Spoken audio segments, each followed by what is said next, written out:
Welcome to the Inspiring Welsh Schools podcast, a company led by teachers and inspiring the future. Thank you for joining us today. If you enjoy this episode, remember to like, follow and share. The more teachers we reach across Wales, the better, because sharing experiences and strategies makes all of us stronger.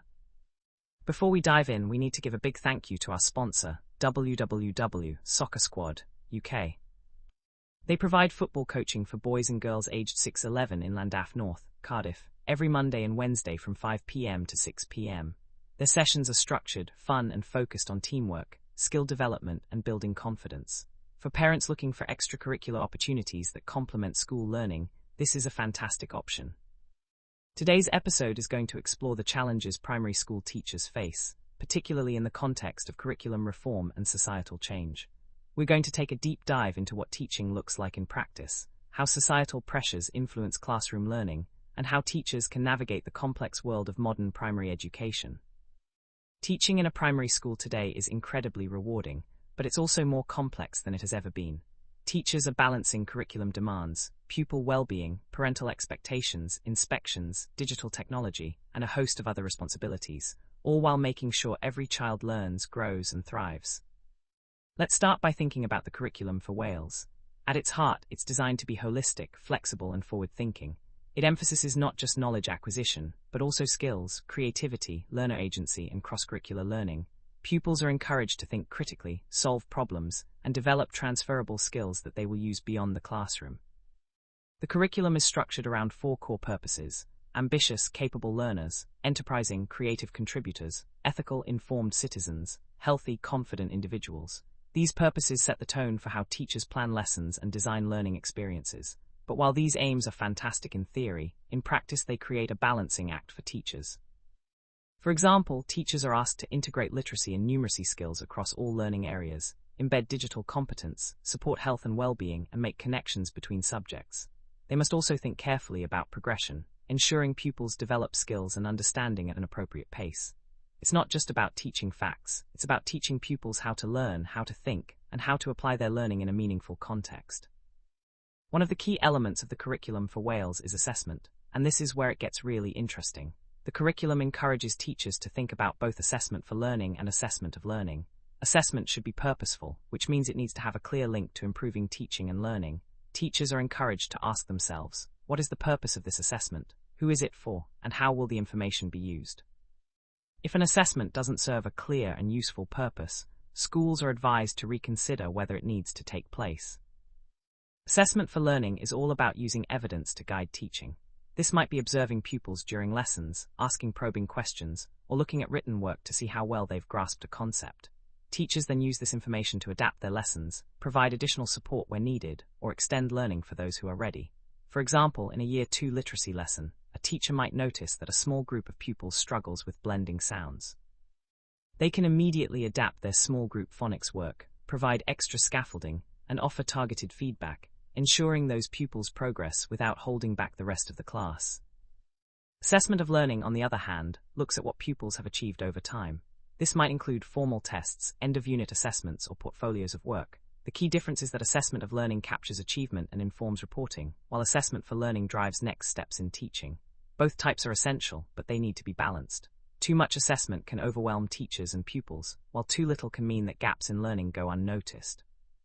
Schools interpret these assessment principles in different ways, depending on their context. Some schools use digital tracking systems to record evidence across subjects, making it easier to identify trends and plan interventions. Others rely on more traditional methods, such as annotated pupil workbooks or observation notes. What's important is that assessment is meaningful, purposeful, and directly linked to improving teaching and learning. Let's pause and think about how this looks in practice. Imagine a reception classroom. Pupils are engaged in a structured play-based activity that develops early numeracy and literacy skills. Some children are confidently recognizing letters and sounds, others are beginning to explore numbers through counting games. The teacher observes each pupil, noting who is grasping the concepts and who may need extra support. This information is recorded, either digitally or in observation journals, and informs planning for the next day. The teacher can then adapt the environment, grouping, or tasks to meet the needs of every child. This is assessment for learning in action. Moving to Year 1, a class might be exploring addition and subtraction.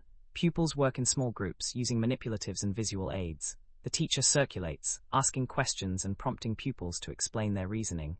Observations are recorded carefully, highlighting both successes and areas for improvement. Later, the teacher uses this information to inform planning, providing targeted interventions for those who need more support and extension challenges for those ready to move on. Assessment is also about creating a culture of reflection and feedback. Pupils are encouraged to reflect on their own learning, identify areas of difficulty, and set personal goals. This not only helps pupils develop autonomy, but also gives teachers valuable insight into understanding and engagement. For example, a Year 3 pupil may self-assess their writing by checking whether they have used correct punctuation and paragraphing. The teacher can then discuss their reflections with them, helping the pupil understand next steps. The curriculum for Wales also emphasizes personalized learning and flexibility.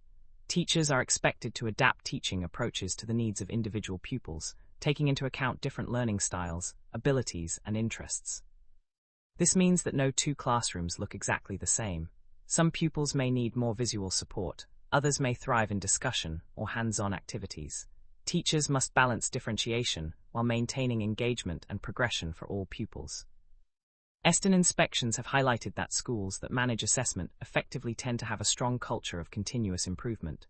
Teachers observe carefully, record evidence, reflect on teaching strategies, and adapt lessons accordingly. Pupils in these schools develop independence, resilience, and the ability to monitor their own progress. At the same time, schools face challenges. Teachers must manage the administrative side of assessment, ensuring evidence is logged, analyzed, and used to inform planning. There's also the challenge of making assessment meaningful for pupils without making them feel tested or anxious. For instance, in a Year 4 science lesson, pupils might be asked to record observations of an experiment. The teacher collects evidence of learning, but also encourages pupils to reflect on their predictions and conclusions, keeping the focus on understanding rather than grades. Assessment is also linked to the idea of the learning sweet spot. Tasks that are too easy allow pupils to practice a skill but don't extend their learning. Tasks that are too difficult can lead to frustration and disengagement. Teachers must continually gauge where each pupil is and ensure they are challenged appropriately. In Year 5 literacy, for example, some pupils may be ready to analyze character development in a story, while others are still working on sentence structure. The teacher designs tasks that allow each pupil to engage at the right level, providing scaffolding or extension as needed. Assessment should never be seen as a one-size-fits-all approach. It's about knowing your pupils, understanding their needs, and using evidence to shape the learning experience. Whether through observations, discussions, work samples, or digital portfolios, the goal is the same: to support learning and ensure every pupil makes progress. This section has explored the curriculum context and assessment expectations in detail, showing how the curriculum for Wales encourages purposeful, meaningful, and flexible approaches. Next, we will move into year-by-year classroom examples, starting with reception, to see how these principles are applied in real classrooms and how teachers navigate the challenges of modern primary education. Pause reception classrooms are vibrant, busy, and full of energy. Pupils are just beginning their formal learning journey, but they come with a wide range of skills, experiences, and needs. Some children can already recognize letters and numbers, while others are still developing fine motor skills or social confidence. In a typical reception day, the teacher might begin with a phonics session.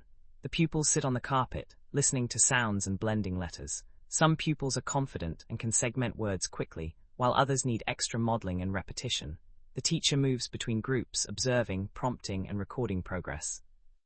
During a mathematics activity, pupils explore numbers through play. One group builds towers with blocks while counting each piece aloud. Another group sorts objects by size or color, reinforcing mathematical concepts subtly. The teacher notes which children can count confidently, who can recognize patterns, and who needs additional support. These observations are recorded in learning journals or digital tracking tools, which feed directly into planning for the next day. Reception teachers also manage independence and decision-making skills. Pupils might choose their own activity during free-flow time. Some will gravitate toward painting or construction, while others prefer reading corners or puzzles. The teacher observes these choices, looking for evidence of curiosity, problem-solving, and collaborative skills. Behavior management is embedded throughout the day. Establishing routines early is critical. Children learn to line up, take turns, and use indoor voices. Positive reinforcement is used frequently. For instance, a pupil who helps appear or follows instructions is praised immediately, reinforcing the desired behavior. Visual cues and charts may support those who need more structure, ensuring that all pupils understand expectations. Assessment for learning and reception is continuous. The teacher uses observations, photographs, work samples, and pupil discussions to understand who is developing a particular skill and who might need targeted support. For example, during a role-play activity, a child might demonstrate advanced storytelling ability. The teacher notes this and plans opportunities to extend their literacy skills, perhaps by introducing new vocabulary or encouraging them to write short sentences about their play. Societal context also plays a role. Some children arrive with extensive support at home, others may have limited exposure to literacy or structured play. Teachers adjust activities to ensure every child can participate meaningfully. For instance, in a painting activity, some pupils might be encouraged to label their work with words, while others are supported to discuss their ideas orally. Eston has noted that schools providing strong scaffolding and opportunities for independence tend to see children develop resilience and curiosity early. Reception teachers plan activities that balance challenge with support, ensuring children experience the learning sweet spot, tasks that are neither too easy nor too hard, but promote growth. Primary school teaching doesn't happen in isolation. Classrooms exist within communities, and pupils bring a range of societal influences with them each day. Economic pressures, family circumstances, mental health, language diversity, and exposure to technology all shape learning experiences. Take parental expectations, for example. Today's parents are highly informed. They want to know what their child is learning, how progress is being tracked, and how they can support learning at home. Emails, messages, and requests for meetings are common. Teachers must balance transparency with capacity. Too many individual requests can be overwhelming, but neglecting communication risks parental dissatisfaction. Some pupils arrive with extensive home support. Reading at home, access to digital devices, and enrichment activities enhance learning. Others may have limited literacy experiences, fewer opportunities for play, or less access to structured educational resources. Teachers differentiate lessons to ensure all pupils can participate meaningfully. For example, in a Year 3 literacy lesson.